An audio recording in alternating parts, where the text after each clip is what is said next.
Hello everyone. Today's session is all about software process models. So in the last sessions we have seen what is a software process. We have seen what is software development process, and I have also elaborated to you how exactly the software development happens. So today we are finally going to see some software development models. So whenever it comes to developing a software, as I told you, we need to follow some models. So here in the coming sessions we are going to see what are those different software process models, or you can also call them as software development models. So in your examination, out of these various models, any one or sometimes two models can be asked. Okay, so let us go to the first model. So the first model is called as linear sequential model. It is also called as waterfall model, and it is also called as classic life cycle. Sometimes it is also called as SDLC. Okay, sometimes it is also called as SDLC, that is software development life cycle. So these are the various names given to the first model. So the first model is, so I can by default call it as a linear sequential model, or I can call it as a waterfall model. So you can use either names to represent this model, right? Okay. In this model, what happens is exactly as, let me revise quickly, after collecting the information and then planning and then going for designing and development. So during the time of this entire software development, we need to follow one process. Okay, so that is nothing but communication, planning, modeling, construction and deployment. I had already told you about these phases in software development process explanation. You can just go through the link that is given in the description, and again you can revise what is software process and software development process. Alright. So the waterfall model is the earliest SDLC approach that was used for software development. Okay, so it is the initial model, or you can say that this is the initial model which is used during the software development. What is the name of a model? The name of model is waterfall model, or it is also called as software development life cycle, or sequential model, that is linear sequential model, or by default we often call it as waterfall model. So by default we often call it as a software development life cycle and waterfall model. So hope that is clear to you, right? The waterfall model, okay, what happens is that this model is divided into various phases. So development takes here phase by phase. So after completion of one phase, then only we can move to the next phase, right? So let us go to the diagram. Okay, so by this figure you will exactly come to know what is the structure of waterfall model. So this is, guys, this is the diagram which will indicate you waterfall model or software development life cycle linear sequential model. So you can call them by any of the name you can use here, right? Okay, so this is the first phase, that is requirement definition. Okay, this is the second phase, that is system and software design. This is the next phase, implementation and unit testing. Fourth phase, that is integration and system testing. And lastly we have operation and maintenance. So this kind of diagram we had seen in the software development process session. Okay, so in this model of software development, whenever a software is needed to be developed, we follow this model. And what are the various phases here? These are the 5 different phases which are used during the software development, right? So let us see one by one. So in requirement definition, what happens in requirement definition? Here the user provides the information, right, and the developer collects the information, right, and performs feasibility study on the collected information. So what happens here is the customer will provide you all the information. Customer provides us all the information. Our developer collects all the information needed for the development of a software, right? And these are the activities which are performed here. That is a collection of information and performing some feasibility study. So what is that feasibility study all about? The feasibility study is nothing but whether whatever information you had collected during the development, so whether that is enough, or are we missing some information, or can we go with this set of information. All the information collection, okay, and finalizing with all the information is carried out in requirement definition. So here ultimately we collect all the data from the customer, okay, and then we sort the information, and then we define the information, okay, and after defining that information, okay, where is exactly that information maintained? That information is maintained in requirement specification document, okay, that is RSD. RSD is all about requirement specification document. So after collecting all the information, what we exactly do here, we sort that information, and after sorting the information we do some feasibility study. Feasibility study may be all about whether the information is collected, that is enough, what are the constraints that has to be implemented on the system, what are the resources that are to be allotted to the system, time limits, cost limits, okay, team, all these things are defined here, okay. So in the first phase we define everything. Almost we need to finalize everything what is related to the requirement, right? So once when we finalize this phase, then we maintain all the details in RSD, that is requirement specification documentation. It is also called as SRS, that is software requirement specification, right? So we maintain all the details in requirement specific documentation. Yeah, so almost we have to finalize this phase, then only we can move to the second phase.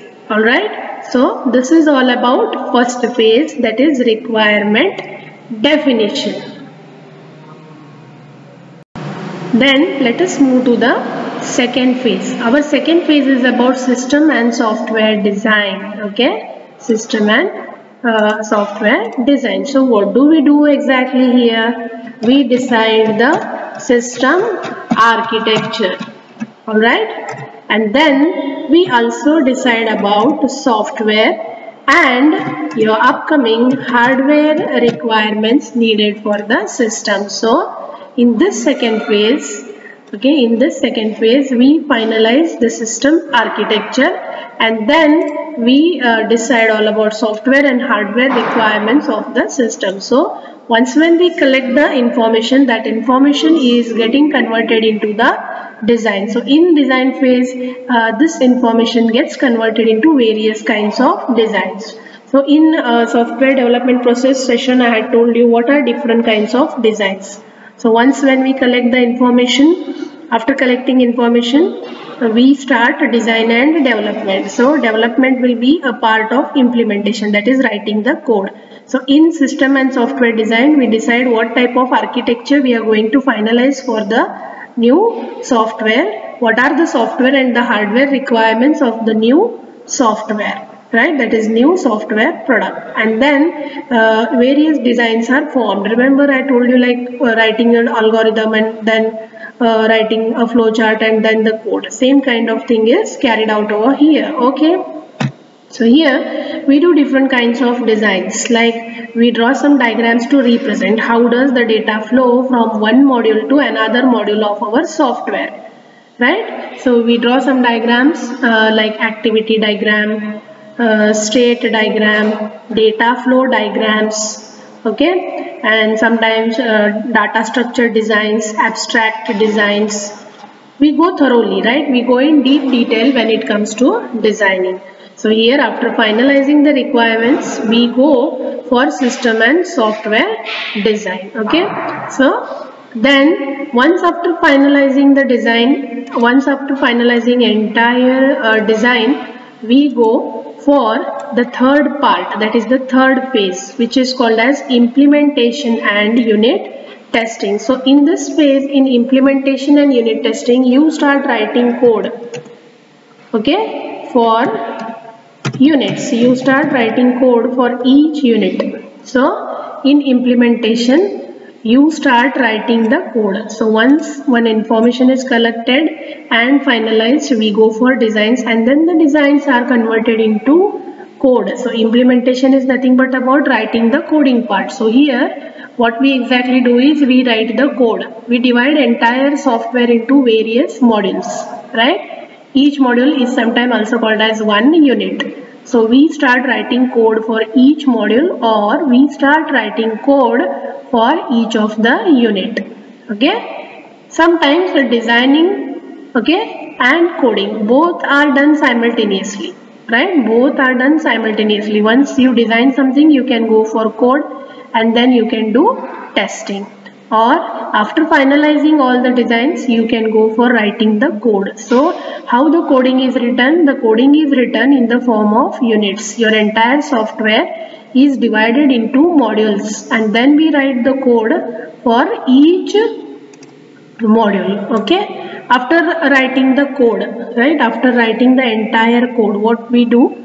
We do unit testing after writing the coding. So how you are going to write the code? You are going to write the code for each of the module. Suppose there are 4 modules in your software, okay. Suppose we have 4 modules in your software. You write the code for all the 4 units, and then you test all the 4 modules individually, okay. You test all the 4 modules individually. So after collecting requirements, you go for design. After completion of the design, you go for writing the code, right, for how many number of modules are there, and then you perform unit testing. Unit testing is all about performing the testing on each of the module, okay. Yeah. Then we finally go for fourth phase, that is integration and system testing. So what happens in integration and system testing? So in integration and system testing, you merge, okay, or you merge all units. You merge all the units and you perform system testing. So what it tells us? It tells us that here in the fourth phase, okay, here in the fourth phase, that is your integration and system testing, okay. So in integration and system testing, what we exactly do? We combine all the modules. We integrate all the modules, okay. So we integrate all the modules, and after integrating all the modules, we do testing on entire software or the entire system. So it is called as merging of all the units and then performing the system testing. So what happens if any problem comes during system testing, or what will happen if you find that there is some problem in implementation? So at that time, entire cycle is repeated. If I find that some information is missing, so again I have to collect the information, again I have to redesign and recode, alright. So once when I find that there is some information missing during the code, so again entire process from the beginning is carried out. We have to again collect the information, again perform the designing, then again write the code, alright, okay. But in this model, overall we complete the phase 100% and then only we move to the next phase.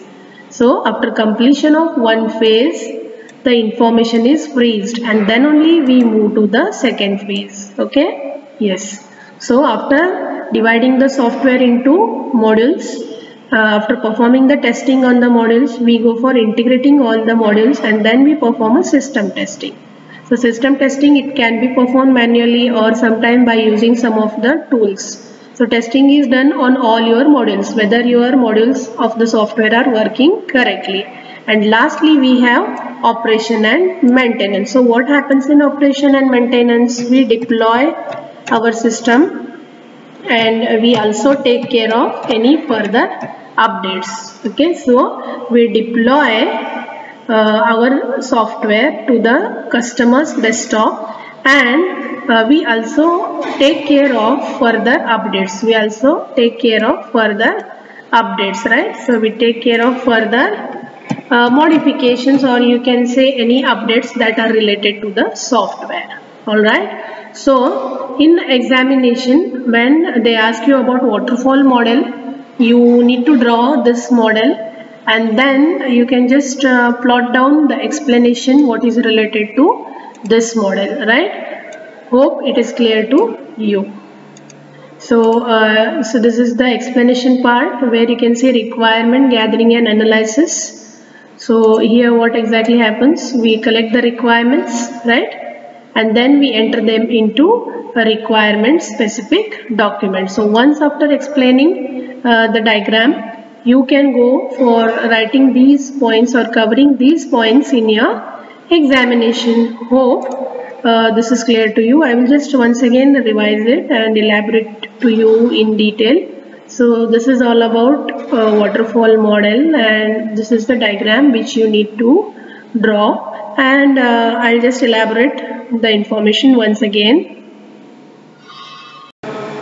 After completion of the diagram, just we can go through here, right? See, so in the requirement analysis, we collect all the requirements and then document in requirement specific documentation. So in designing, requirement specification from the first phase are studied and then the design is prepared, right? So that is all about hardware design, software design and system architecture. So in implementation, what we do, we focus on dividing your entire software in terms of modules, right?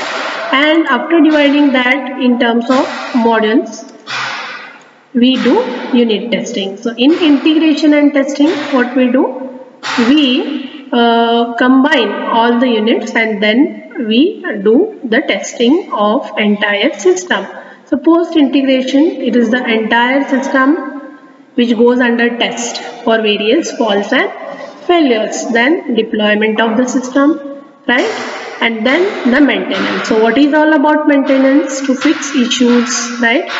And to provide any another updates, right? So guys, this explanation is needed when it comes to waterfall model. So one more thing, why it is called as waterfall model. Let me tell you why the name is given as waterfall model.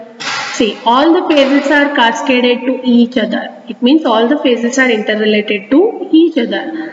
So in which progress is seen as flowing steadily downward like a waterfall through the phases. So once when you see that diagram, you can see that each of the phases are interrelated and one phase is providing information to another phase. The output from one phase is providing input to the another phase. So it is just steadily flowing like waterfall.